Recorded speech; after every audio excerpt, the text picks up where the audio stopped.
On the morning of March 7, 1993, the doors of a small brick church on Chicago's South Side closed more deliberately than anyone inside expected. Not slammed, not rushed, but locked with the quiet confidence of people who knew they would not be challenged. Those attending had been told this was a Sunday service followed by a private discussion, a chance to clear misunderstandings that had begun to interfere with business, territory, and money. No one arrived armed in an obvious way, no one anticipated chaos, and that was precisely why the location had been chosen. Churches in this part of the city were neutral ground, places where disputes could pause without appearing weak, where elders and community figures created the illusion that rules still applied. Once the last man entered and the locks turned, that illusion expired. Phones stayed in pockets. No one tested the exits yet. Names were exchanged casually, almost politely, as if the room were still operating under ordinary expectations. Outside, traffic moved normally, buses stopped and pulled away, and the neighborhood continued its routine within earshot of a building that had already shifted purpose.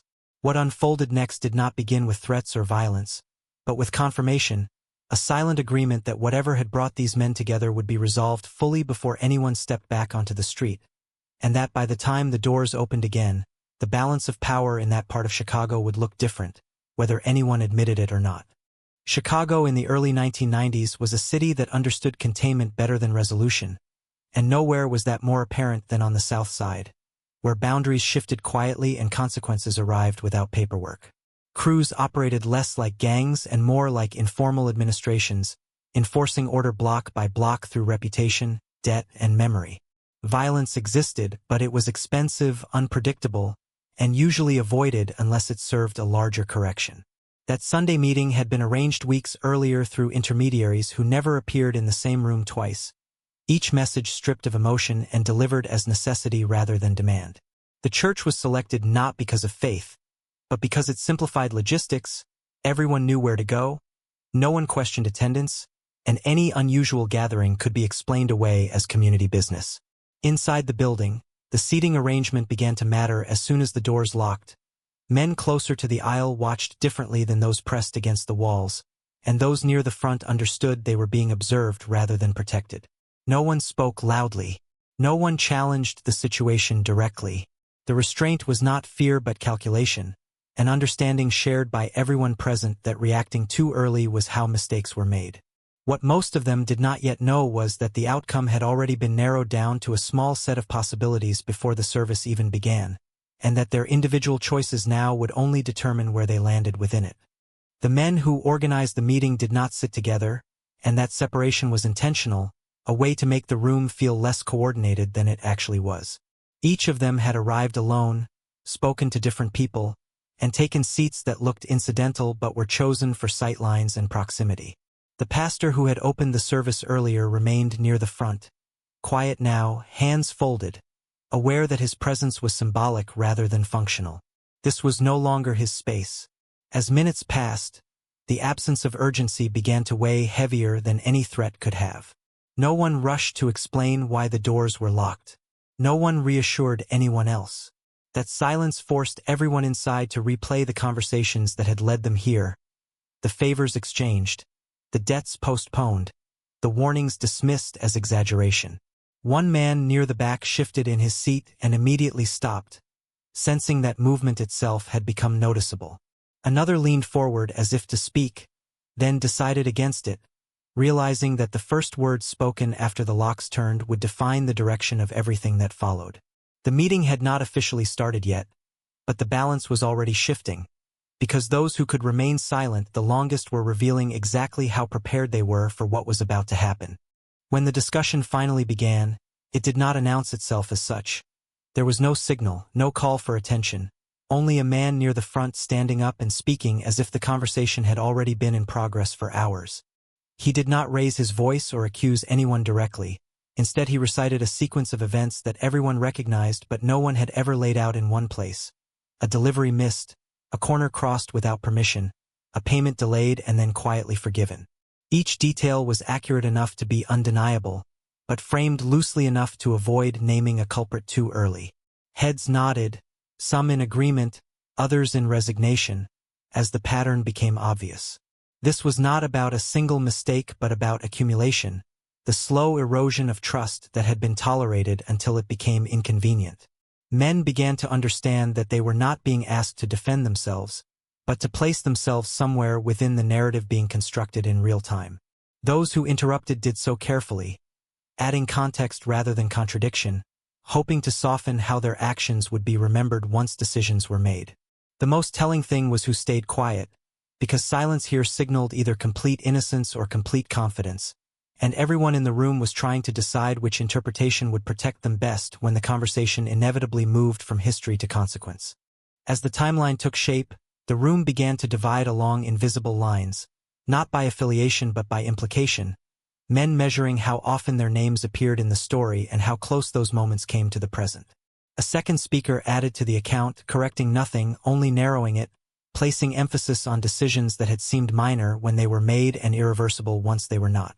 The doors remained locked without comment, and that detail started to matter more as the conversation grew precise, because precision implied intent.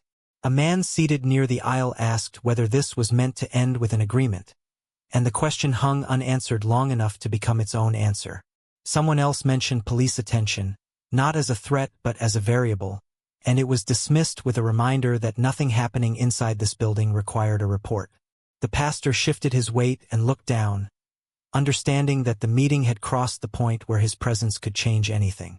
What unsettled most of the men was not the possibility of violence, but the realization that the structure of the conversation left very little room for compromise, and that whatever resolution emerged would be framed as necessary, efficient, and final, regardless of who agreed with it afterward.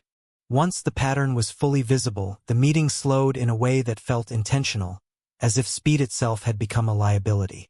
Men stopped speaking to persuade and began speaking to position themselves, choosing words that could later be repeated without embarrassment or consequence.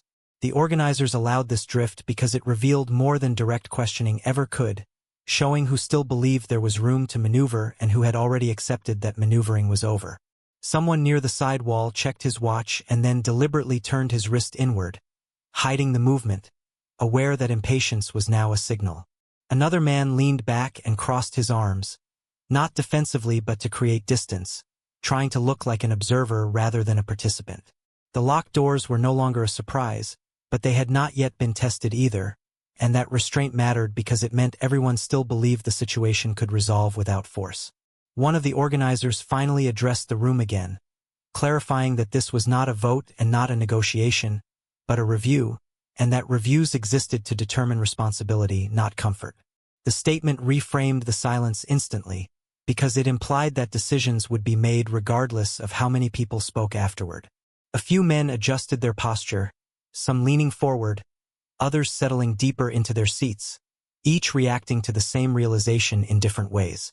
What none of them knew yet was that the most consequential part of the meeting had already passed, not in what was said aloud, but in how the room had responded to being sealed without resistance, a detail that would later determine exactly how far the resolution would be allowed to go. The absence of resistance became its own data point, quietly noted by the men who had engineered the gathering and weighed more heavily than any admission could have. In their experience, rooms that accepted containment without protest were easier to correct, because compliance had already begun before instructions were given. The conversation shifted again, this time toward logistics, phrased as clarification rather than accusation, where meetings had taken place, who had carried messages which intermediaries had been trusted too freely. Each answer narrowed the field, not by exposing guilt directly but by mapping proximity to decisions that had caused instability. A man near the front spoke at length about misunderstandings, repeating himself just enough to sound earnest, and was allowed to finish precisely because repetition revealed anxiety. Another offered short, efficient responses, declining to elaborate, projecting confidence that might later protect him or condemn him depending on how the organizers chose to read it. The pastor remained silent, eyes fixed ahead, aware that his role was now archival, not active, a living detail that could later legitimize whatever explanation was offered outside these walls. Time stretched unevenly, minutes passing quickly for those speaking and painfully slow for those waiting to be named, and the locked doors began to function less as a threat than as a reminder that sequence mattered.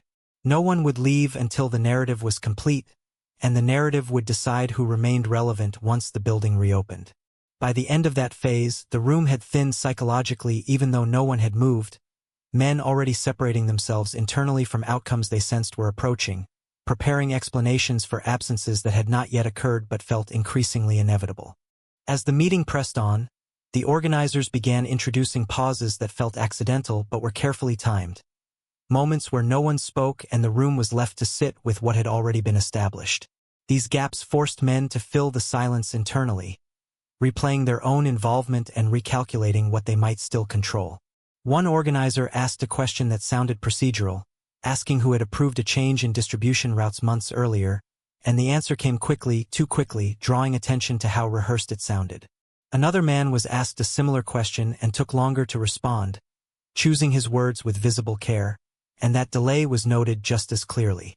The distinction mattered, because preparation suggested foreknowledge, while hesitation suggested exposure. A quiet exchange near the back, barely more than a glance and a nod, signaled that the room was now being read collectively, not as individuals but as a system that had drifted out of alignment. Someone mentioned that the service was supposed to end soon, and the comment was acknowledged politely and then ignored, reinforcing that time inside the building was no longer tied to the clock outside. The locked doors had become an administrative boundary rather than a physical one, separating those inside from consequences that had not yet been assigned. What unsettled the group most was the emerging realization that no dramatic turning point was coming, no single accusation or confrontation to resolve the tension, only a gradual tightening of certainty that some men would leave this meeting with their positions intact while others would not, and that the difference between the two was being decided quietly, in moments that could not be challenged once they passed. The organizers allowed the room to settle into that understanding before shifting focus again, this time toward accountability framed as prevention, emphasizing that the purpose of the meeting was not to punish past behavior but to stop patterns from repeating. That distinction sounded reasonable, even reassuring, and it lowered defenses just enough to extract more clarity. Men began volunteering context unprompted, explaining why certain shortcuts had been taken, why certain warnings had been ignored, each justification adding texture to a record that no one had realized was being assembled. A man seated near the front described pressure from outside buyers, insisting that choices had been forced by circumstances beyond local control, and his explanation was received with nods that felt sympathetic until it became clear that sympathy was not the metric being applied. Another man attempted to redirect blame toward absent figures, people not in the room who could not defend themselves, and that tactic was noted quietly as well, not dismissed but filed away as evidence of how responsibility was being distributed. The locked doors remained untouched, but the psychological effect deepened as men began to understand that remaining inside was no longer about physical containment, but about being included in the final accounting.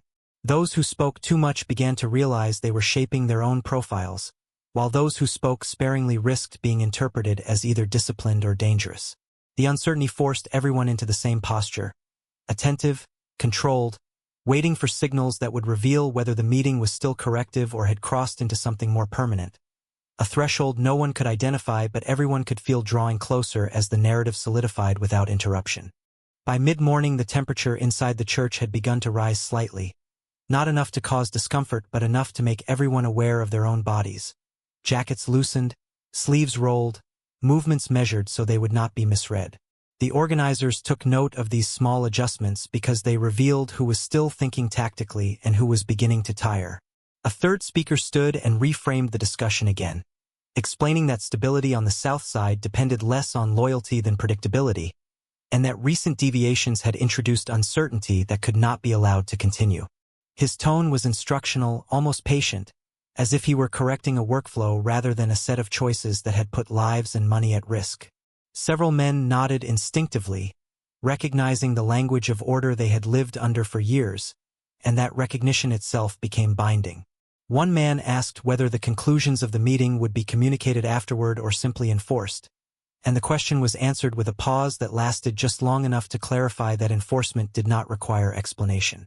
The pastor shifted again, this time stepping slightly back from the aisle, creating space that signaled he was no longer even a symbolic participant. Outside, a bus passed, its engine briefly audible through the brick walls, and the normality of that sound contrasted sharply with the internal calculus unfolding inside. What none of the men could yet see was that the meeting had begun transitioning from analysis to selection, not through any formal declaration, but through the quiet narrowing of who was being addressed directly and who was being spoken about in the past tense, a subtle shift that marked the beginning of the end for some and a confirmation of safety for others. As the conversation tightened, the organizers began addressing individuals directly, not accusing them but inviting clarification in ways that made neutrality impossible. Each name spoken carried weight because it marked inclusion in the final phase, a signal that the person's role still mattered enough to be examined. Those not addressed felt a different pressure, uncertain whether they had been cleared or quietly sidelined. A man near the back attempted to introduce a broader perspective, suggesting that recent disruptions were temporary and would resolve on their own if left alone, and the suggestion was acknowledged politely before being dismantled piece by piece, not with rebuttal but with examples that made patience sound reckless. The room absorbed that lesson quickly, because everyone understood the cost of waiting in a system that punished delay. Another pause followed, longer this time, during which no one moved or spoke, allowing the implications to settle. The locked doors no longer required explanation, they had become a given, a condition accepted so thoroughly that testing them would have felt inappropriate. The organizers exchanged brief looks that passed for confirmation. Then one of them summarized what had been established so far, framing it as a shared understanding rather than a verdict. That summary was careful, balanced, and final enough to make clear that the next step would not involve further discussion. Several men shifted in their seats at once, a synchronized reaction that revealed how closely they were tracking the progression. What they did not yet know was how soon that progression would accelerate, because once the framework was complete, there would be no advantage left in prolonging the process, and efficiency would replace deliberation without warning. With the framework established, the organizers shifted tone subtly, moving from explanation to confirmation, asking questions whose answers they already knew in order to observe how they were delivered. Men were invited to recount decisions in their own words, not to dispute facts but to demonstrate alignment with the structure that had just been laid out. One man's account was concise and technical, stripped of emotion, and it earned a quiet nod that functioned as provisional approval. Another spoke defensively, emphasizing intention over outcome, and his explanation lingered too long on justification, revealing a misunderstanding of what was being measured. The locked doors continued to recede from conscious thought, replaced by a growing awareness that the room itself had become a sorting mechanism, separating those who understood the rules from those who had assumed they were flexible. A brief exchange near the front clarified that any resolution reached here would not be revisited later, not in private conversations and not through intermediaries, and that finality was the point. That statement tightened the air immediately, because it removed the last imagined safety net, the idea that something could still be negotiated afterward. Several men adjusted their posture again, some straightening as if preparing to be counted, others sinking slightly as if hoping to be overlooked. What held everyone in place was the realization that the most important decisions were now being made in silence, in the space between questions, where hesitation, tone, and timing were recorded more carefully than content, and where the outcome would be determined before anyone realized the process had effectively concluded.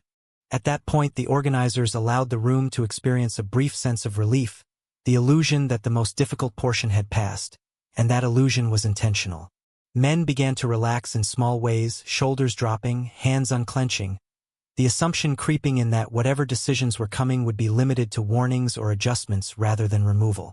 That assumption created the opening the organizers had been waiting for, because complacency exposed hierarchy more clearly than tension ever could. One of them stood again and spoke about continuity, stressing that the objective was to preserve what already worked while isolating what threatened it, language that sounded inclusive until it was paired with a list of conditions that only some people could meet. As each condition was outlined, certain faces tightened, not because the rules were unfair, but because they were precise. A man who had spoken confidently earlier now avoided eye contact, realizing too late that his previous certainty had been based on outdated leverage. Another, who had barely spoken at all, was addressed directly and responded without hesitation, signaling alignment that had been established long before the doors were locked. The pastor rose slightly from his seat as if to intervene and then stopped himself, recognizing that any attempt to soften what was coming would only make him complicit without changing the outcome. Outside, footsteps passed along the sidewalk, ordinary and unaware, underscoring how contained the situation remained. Inside, the meeting crossed a threshold that could not be uncrossed, shifting from evaluation to execution in everything but name, and the men who understood that shift first were the ones who would benefit from it, while the rest would only realize it once the consequences began to surface. The first concrete outcome arrived quietly, without ceremony, when one of the organizers redirected the conversation toward future operations and spoke as if certain people were no longer part of them. No announcement was made, no name emphasized, but the absence was unmistakable, a deliberate omission that landed heavier than any accusation. Men who had assumed their relevance was permanent suddenly found themselves listening to plans that no longer included their input, their silence reclassified from discipline to displacement. One of them attempted to interject, framing his comment as a logistical concern, and was acknowledged with a nod that did not invite continuation, a clear signal that his role in shaping decisions had ended. The locked doors, which had faded into the background during the long procedural phase, resurfaced psychologically at that moment, not as a barrier but as a reminder that transitions here were not symbolic, they were enforced. A second omission followed, then a third, each one narrowing the room's understanding of what was happening without requiring explanation. Those still being addressed directly felt a cautious relief, recognizing that survival in this context meant continued utility, not innocence.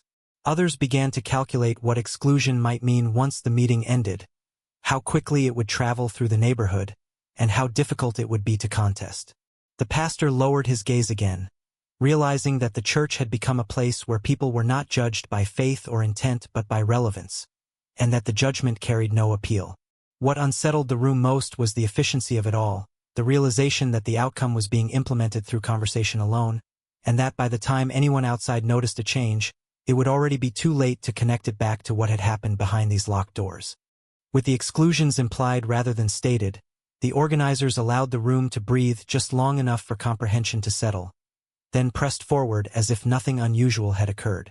Plans were discussed in future tense, routes adjusted, contacts reassigned, responsibilities redistributed with a calm that suggested inevitability rather than choice. Those still included were careful not to look relieved, understanding that visibility could be misread, while those being edged out studied the floor, the walls, anything that might help them appear irrelevant rather than resistant. One man asked whether the changes would be temporary, and the question was answered indirectly with a reminder that stability depended on consistency, not revision. The pastor shifted again, hands clasped tighter, aware that his presence now served only to witness a process he could neither stop nor acknowledge later without consequence. The locked doors had become a quiet guarantee that no misunderstanding would leak outside before the narrative was complete, and that containment was as much about timing as control. As the meeting continued, the organizers began referencing prior arrangements that predated the gathering, implying that what was happening now was merely formalizing decisions already made elsewhere. That implication stripped the room of its last illusion of agency, reframing participation as acknowledgement rather than influence. Men who recognized that reality adjusted accordingly, conserving words, conserving energy, preparing for the moment the doors would open and their status would follow them out into the street. What none of them could yet predict was how quickly those changes would begin to manifest, because once the meeting ended, the consequences would not arrive all at once, but in a series of small, undeniable signals that would make resistance impractical long before it became impossible. The shift from discussion to enforcement became apparent when the organizers began addressing timing, not as scheduling but as sequencing, outlining what would happen first, what would wait, and what would not happen at all. That distinction mattered because it clarified priority, and priority in this system translated directly into survival. Men still included listened closely, committing details to memory they would later be expected to act on without clarification, while those already displaced struggled to follow, their attention fractured by the realization that instructions were no longer meant for them. One organizer emphasized that nothing decided inside the church required immediate action, a statement that sounded calming until it was paired with the reminder that delay would be interpreted as defiance. The locked doors remained untouched, but their presence now felt procedural, like a file kept open until all signatures were complete. A man near the aisle attempted to assert relevance by offering assistance with an upcoming transition, and the offer was accepted politely but deferred indefinitely, a response that communicated everything without confrontation. The pastor glanced toward the front doors briefly and then looked away, recognizing that release would only come once the process was fully documented in memory, not on paper. As the meeting progressed, the organizers began confirming alignment through repetition, revisiting earlier points to see if resistance had softened or hardened, and noting the results quietly. What unsettled the room most was how little emotion accompanied these confirmations, the absence of anger or urgency reinforcing that this was not a reaction but a correction, and that corrections, once implemented, were rarely reversed. As alignment was confirmed, the organizers began narrowing their attention to specific outcomes, speaking less about what would happen and more about who would be expected to make it happen. Responsibilities were assigned in ways that appeared incremental but carried permanent weight, shifting influence without announcing it. A man who had once coordinated meetings found his role reduced to relaying information, while another, previously peripheral, was asked to confirm details that implied trust extending beyond the room. The distinction was subtle enough to be missed by anyone not listening for it, but unmistakable to those whose standing depended on these signals. The locked doors continued to frame the exchange, not as a threat but as proof that nothing discussed here would be contested before it took effect. Someone asked whether outside parties would notice the changes immediately, and the answer emphasized gradualism, explaining that visibility would be managed through absence rather than confrontation. That clarification recalibrated expectations, replacing fear of sudden action with the quieter anxiety of delayed consequence. The pastor's role diminished further, his presence now serving only to lend the space a neutrality it no longer possessed. Men began preparing internally for departure, rehearsing the first conversations they would have once outside, choosing words that could explain reduced access or altered routines without revealing cause. What the organizers were measuring now was not agreement but adaptability, the ability to accept redirection without protest. By the end of this phase, the room had effectively reorganized itself, authority redistributed through implication alone, setting in motion a sequence that would continue long after the doors opened, leaving little doubt that the most decisive work had been completed without anyone raising their voice. The organizers allowed the meeting to drift again, not out of indecision but to observe how the new structure held when pressure was reduced. Small talk surfaced cautiously, comments about weather, schedules, trivial details that would have been normal earlier but now served as tests of comfort within the revised order. Those still included spoke with restraint, careful not to overstep, while those displaced listened without contributing, measuring whether silence would read as acceptance or resentment. One organizer revisited a point made earlier, not to correct it but to restate it in a slightly different form, checking whether anyone challenged the implication this time. No one did. That absence of resistance confirmed the recalibration had taken root. The locked doors remained closed, yet their significance had shifted again, now functioning as a buffer, ensuring that the transition finished cleanly before exposure to the outside resumed. A man near the front asked if there were any remaining concerns, and the question was answered with a glance rather than words, signaling that concerns were no longer relevant to the process. The pastor rose briefly, offered a neutral remark about patience, and sat back down, understanding that commentary had no leverage here. As minutes passed, the room began to feel less tense and more resigned, a change that carried its own risk because resignation could be mistaken for closure. The organizers countered that by introducing one final clarification, stating that adherence would be observed, not announced, and that deviations would be addressed without another meeting. That line mattered because it extended the authority of what had happened beyond the walls of the church, making the gathering not an isolated event but the origin point of an ongoing enforcement that would unfold quietly, in ways that would be difficult to trace back to this morning once the doors finally opened. With enforcement defined as observation rather than announcement, the meeting entered its final functional phase, where nothing new was decided but everything already decided was reinforced through repetition and tone. The organizers spoke less frequently now, allowing the room to demonstrate compliance on its own, noting who adjusted naturally and who required prompts to follow the new structure. A man who had been marginal earlier attempted to reinsert himself by asking a detailed question about future coordination, and the response he received was accurate but incomplete, signaling that access to full information was no longer automatic. Others noticed and adjusted, recognizing that curiosity could be interpreted as overreach. The locked doors remained closed, but no one referenced them anymore. Because their role had been fulfilled, containment had already shaped behavior, and opening them prematurely would risk undoing the discipline the room had imposed on itself. The pastor checked the time discreetly and then stopped, realizing that the schedule outside the building had lost relevance to what was unfolding inside. One organizer summarized next steps in language that sounded administrative, emphasizing continuity, discretion, and the expectation that changes would be absorbed without comment. That summary functioned as a seal, closing the process without spectacle. Men began preparing for exit psychologically, not with relief but with calculation, deciding who they would speak to first and what version of the morning would be safest to share. What held their attention was the knowledge that the true test had not occurred yet, because the meeting itself was only the beginning, and the real measure of survival would be how seamlessly they adapted once the doors opened and the neighborhood resumed watching without knowing what to look for. When the doors were finally unlocked, the sound was almost anticlimactic, a soft mechanical click that released the room without announcing it, and that restraint was deliberate. No one rushed toward the exit. Movement happened in stages, men standing, adjusting jackets, exchanging brief looks that confirmed what had changed and what had not. Those still included waited an extra beat before leaving, allowing the newly displaced to move first, a subtle courtesy that doubled as instruction.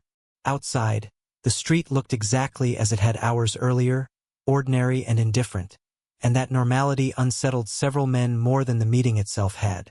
The pastor exited last, locking the doors behind him with a care that suggested he would later remember this moment as something smaller than it was.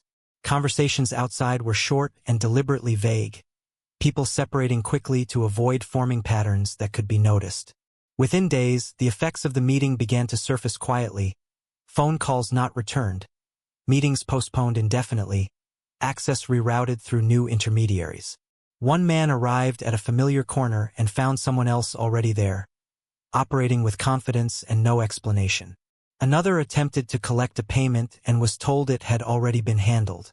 These were not confrontations, just confirmations that the structure established inside the church was now active. No one referenced the meeting directly, because doing so would have required acknowledging its authority, and authority in this system was meant to remain invisible. What spread instead was an understanding, reinforced by absence and timing, that something had been corrected, and that challenging the correction would require reopening a process no one wanted repeated. In the weeks that followed, the meeting became less an event than a reference point, something felt rather than discussed, its influence visible only in how smoothly routines adjusted around it. Men who had once appeared regularly in certain places stopped showing up without explanation, their absence absorbed as if it had been scheduled. Others found their responsibilities expanding quietly, expectations communicated through action rather than instruction. A call answered faster than before, a meeting set without negotiation.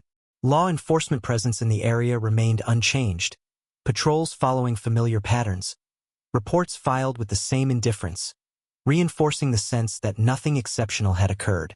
That continuity was critical, because it allowed the consequences of the meeting to unfold without drawing attention to their source.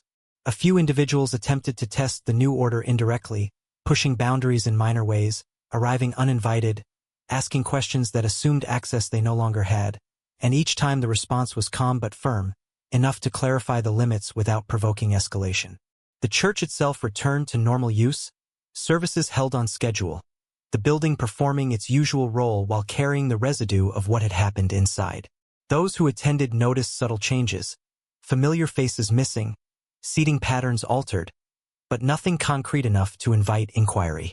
What lingered most was the precision of the outcome, the way authority had been redistributed without visible force, leaving behind a system that functioned more efficiently precisely because it no longer required explanation, and that efficiency became the quiet proof that the meeting had achieved exactly what it was designed to do. As months passed, the memory of the locked doors faded into routine, replaced by the more durable evidence of absence, the kind that reshapes a neighborhood without announcing itself. Certain names stopped circulating, mentioned only in the past tense or not at all, while others appeared more often, attached to decisions that now resolved faster and with fewer intermediaries. The organizers remained largely invisible, their influence expressed through outcomes rather than presence, which allowed the narrative outside the church to stabilize around the idea that nothing dramatic had occurred.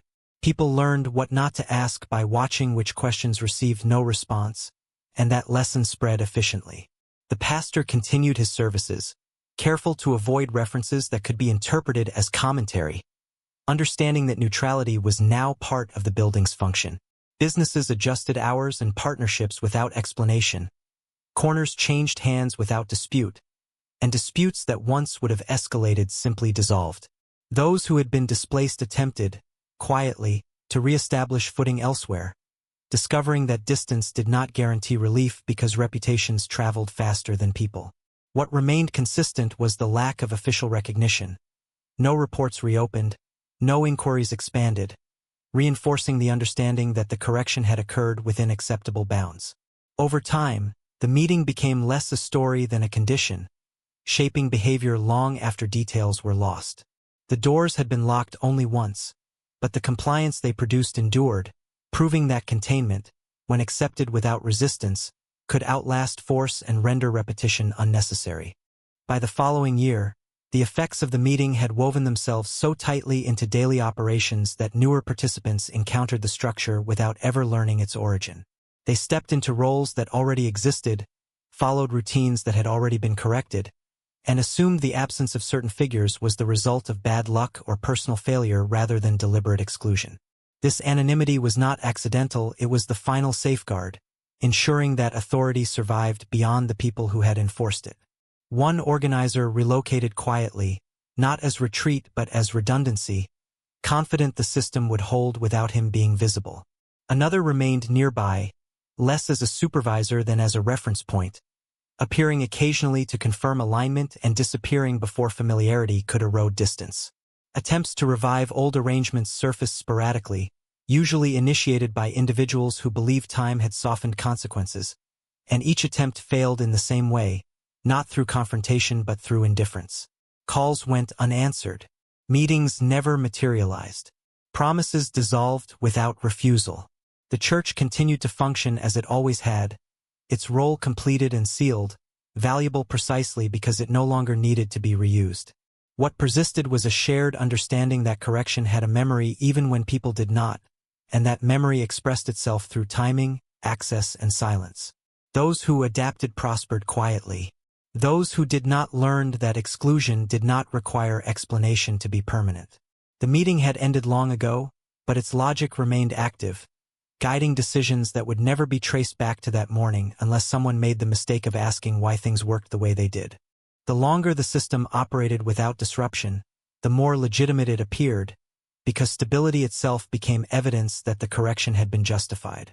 New intermediaries learned quickly which channels worked and which did not, discovering that access was granted less by reputation than by timing, showing up when expected and disappearing when not. A few men who had been present inside the church attempted to reframe the event privately, describing it as a misunderstanding or an overreaction, but those narratives failed to gain traction because they offered no utility, only explanation. In this environment, explanations were liabilities. The organizers understood this and never attempted to defend what had been done, allowing the absence of conflict to speak on their behalf. Law enforcement statistics for the area showed no meaningful change, which reinforced the perception that nothing worth addressing had occurred, even as informal indicators shifted noticeably. Certain disputes stopped forming altogether, cut short by the expectation of an outcome that no one wanted to trigger. The pastor noticed attendance stabilize at a slightly lower number and accepted it as normal fluctuation, careful not to comment on who no longer sat in familiar pews. What mattered was that the church no longer functioned as a meeting ground for negotiation, its neutrality having been expended and replaced with a quieter purpose, to mark the place where a line had been drawn once and would not be tested again. As time went on, the meeting's influence became harder to isolate precisely because it worked through subtraction, removing points of friction until the remaining structure felt natural. That naturalness was the final measure of success, confirming that the correction had been absorbed so completely it no longer required memory to persist. Years later, when people tried to recall when certain shifts had happened, The answers varied enough to erase any single moment from focus, and that diffusion was part of the design.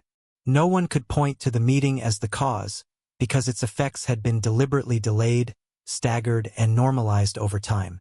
Men who had once operated independently now deferred without remembering when deference had become habit. Younger participants learned quickly by watching who received responses and who did not, absorbing rules that were never written down and never debated. The organizers benefited from this generational transfer because it detached authority from authorship, allowing influence to persist without attribution. A few attempts were made to document what had happened, not officially, but as personal accounts passed quietly between people who had been there, and those efforts failed because the details never aligned well enough to form a usable record. Each retelling emphasized different moments, different silences, different interpretations of what mattered most, until the original sequence dissolved into suggestion. The church itself underwent minor renovations, paint refreshed, fixtures replaced, changes that further distanced the building from its other function, making it easier to forget what had occurred without denying it outright. Those who had been displaced carried the consequences with them, discovering that reintegration elsewhere required more than time, because reputations had been recalibrated in ways that could not be undone. What endured was not fear but predictability, the knowledge that deviations would be addressed before they became visible. The meeting had achieved that outcome without spectacle, leaving behind a system that corrected itself quietly, and that quiet became the most reliable indicator that the logic established behind those locked doors was still operating exactly as intended. By the time a decade had passed, the meeting existed only as a contour in memory, its edges softened enough to prevent direct challenge while remaining firm enough to guide behavior. New disputes emerged and resolved themselves faster than before, often ending before they were recognized as disputes at all, redirected by expectation rather than threat. Individuals who might once have tested boundaries learned to read silence as instruction, understanding that the absence of response was itself a verdict. The organizers, now rarely seen, required no presence to maintain influence, because the structure they had imposed rewarded conformity and isolated deviation automatically. The pastor aged in place, sermons returning to familiar themes of order and patience, his pauses shorter, his language more careful, as if avoiding certain rhythms could prevent unwanted recollection. Outside observers occasionally sensed something different in how the neighborhood functioned, an efficiency that felt deliberate, but without a reference point it was easy to mistake intention for coincidence. Attempts to disrupt the balance failed quietly, initiatives stalling for reasons that were never articulated, participants drifting away rather than being pushed. What made the system durable was its restraint, the fact that it did not seek validation or recognition, allowing time to convert enforcement into habit. Those who had been present inside the church understood this better than anyone, carrying the knowledge without sharing it, because sharing would have required reopening a sequence that had been resolved precisely by never being named again. The meeting's true legacy was not what happened that morning, but how completely it removed the need for repetition, ensuring that future corrections would be unnecessary as long as the memory of containment remained implicit and untested. Occasionally, someone new would ask why certain routes were avoided or why particular names never surfaced in planning conversations, and the question would be met with a pause long enough to discourage repetition. That pause functioned as inheritance, transferring understanding without explanation, and it worked because no one wanted to be the reason a settled pattern became unsettled. The few who had been inside the church and still remained active learned to manage their own memories, keeping details imprecise even in private, aware that clarity could be misread as intent. One man moved away and tried to restart elsewhere, discovering that opportunity followed him selectively, doors opening just enough to suggest possibility and closing before commitment could form. Another stayed and adjusted, shrinking his footprint until it fit within the new order, a strategy that preserved presence at the cost of influence. The church hosted funerals, weddings, routine services, each event layering normalcy over the residue of that morning, until the building itself seemed to absorb the contradiction without complaint. The organizers, when mentioned at all, were described as practical rather than powerful, a reframing that made their authority sound earned rather than imposed. This reframing mattered because it allowed the system to justify itself without recounting origins. Over time, the city provided cover through sheer volume, new crises drawing attention elsewhere, reinforcing the idea that whatever had happened was small, localized, and resolved. What remained was a pattern of behavior that felt instinctive to those operating within it, a learned caution that required no reminders, ensuring that the conditions which had necessitated the meeting would not reappear, not because they were forbidden, but because they had been rendered unnecessary. As the city changed around it, the neighborhood carried on with a version of continuity that depended on omission rather than remembrance. New businesses opened and closed, faces rotated through corners and storefronts, and yet certain absences remained constant enough to feel structural. The men who had orchestrated the meeting understood that permanence did not require visibility, only consistency, and consistency was maintained by making the cost of deviation quietly disproportionate. No threats were issued, no warnings circulated, but opportunities appeared and disappeared with a logic that became impossible to ignore. A few individuals attempted to speak openly years later, framing the meeting as a turning point they wanted credit for surviving, and each of those attempts ended the same way, not with retaliation but with isolation, invitations drying up, conversations shortening, relevance evaporating. The lesson spread without instruction, teaching that survival depended not on recounting what had happened, but on behaving as if it had never required explanation. The pastor eventually retired, replaced by someone younger who inherited the building without its memory, a transition that further sealed the event away from public articulation. Still, the church remained avoided for certain gatherings, its neutrality spent, its role complete, a silent marker that did not need signage. Those who had been inside that morning felt the weight of it most acutely when nothing happened, when years passed without disruption and the system held, confirming that the correction had worked precisely because it had never escalated. The meeting became less a story than a condition, shaping choices automatically, ensuring that power no longer needed to announce itself to be obeyed, and that containment, once accepted, could persist indefinitely without another door ever needing to be locked. By the time younger members began stepping into roles of coordination, the logic of the meeting had already been abstracted into routine, taught indirectly through correction rather than explanation. Mistakes were not punished publicly, they were neutralized quietly, opportunities reassigned, access delayed until the lesson landed without needing to be stated. This method proved more durable than enforcement because it trained people to self-regulate, anticipating outcomes before choices were made. Those who had once questioned the necessity of the meeting stopped doing so, not because they had been convinced, but because the question no longer produced anything useful. The organizers understood that the most effective control was the kind that felt like common sense, and they reinforced that by rewarding predictability over initiative. When disputes surfaced, they were redirected early, conversations shortened, meetings rescheduled until the issue dissolved on its own.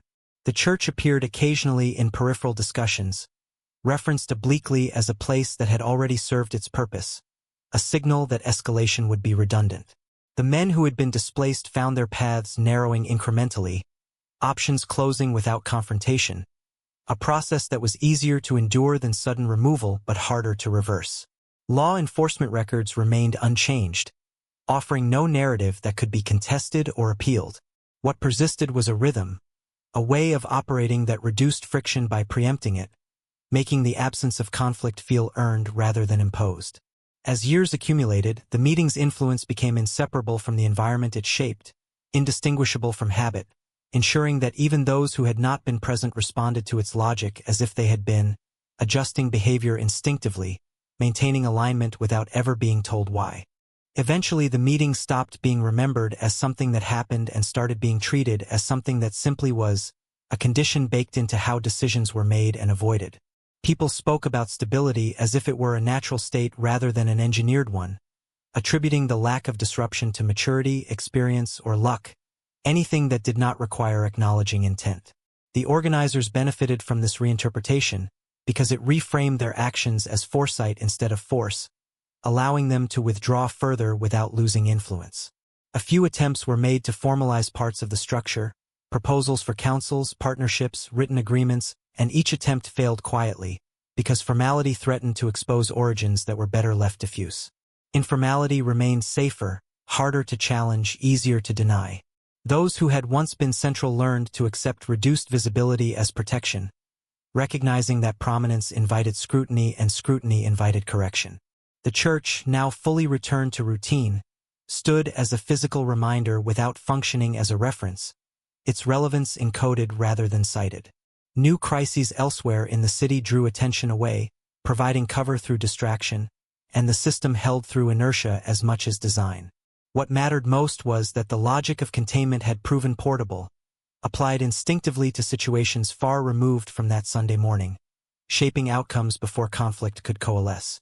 By then, the doors no longer needed to lock to produce compliance, because the memory of what locking had accomplished lived on in timing, access, and silence, ensuring that the mechanism remained active even as the moment that created it slipped beyond reach. In quiet moments, the few who still remembered the sequence clearly understood that the true outcome of the meeting had never been about who was excluded or elevated, but about how decisively uncertainty had been removed. Before that Sunday, ambiguity had been tolerated, leveraged, even exploited, but afterward it became inefficient, something to be corrected before it spread. Decisions accelerated, not because people were more aggressive, but because they were less willing to test limits that had already been demonstrated. This acceleration reshaped relationships subtly. Favors were exchanged faster, obligations settled earlier, and conflicts resolved at their edges instead of their centers. The organizers did not need to intervene again because the environment now performed that function automatically, filtering behavior through expectation rather than enforcement. Those who adapted thrived quietly, blending into routines that rewarded predictability, while those who resisted found themselves stalled in ways that could not be argued against. The pastor, long removed from the details, sensed the change only in hindsight, recognizing that his role that morning had been to lend legitimacy to a process that required no blessing to succeed. The church continued to stand, unremarkable and useful, its significance preserved precisely because it was never invoked. As years layered over the memory, the meeting's influence became indistinguishable from common practice, a standard applied without reference. What endured was a collective understanding that some boundaries were installed once and then left untouched, not because they were fragile, but because testing them offered no advantage, and that realization proved more enduring than any threat ever could. Long after the details had thinned beyond usefulness, the outcome remained intact, a system functioning smoothly enough that questioning it felt unnecessary and unproductive. The meeting was never cited, never documented, and never corrected, because correction implied error, and error implied vulnerability. Instead, the city absorbed the adjustment and moved on, allowing the logic established that morning to persist as habit rather than memory. Those who had been inside carried the knowledge quietly, understanding that survival depended on not distinguishing themselves as witnesses.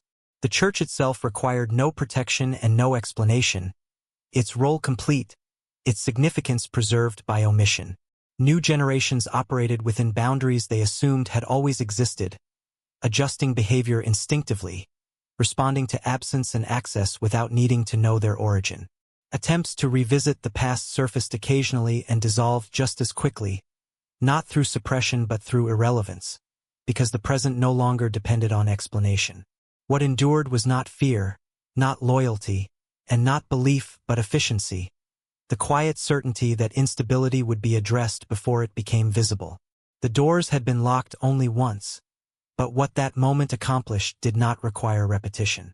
It calibrated a system, removed ambiguity, and demonstrated containment without spectacle, leaving behind a structure that enforced itself long after the building returned to ordinary use. By the time anyone might have thought to ask what truly happened inside that church, the answer no longer mattered, because the effects were already everywhere, woven into timing, silence, and the simple understanding that some corrections, once made, were meant to disappear rather than be remembered.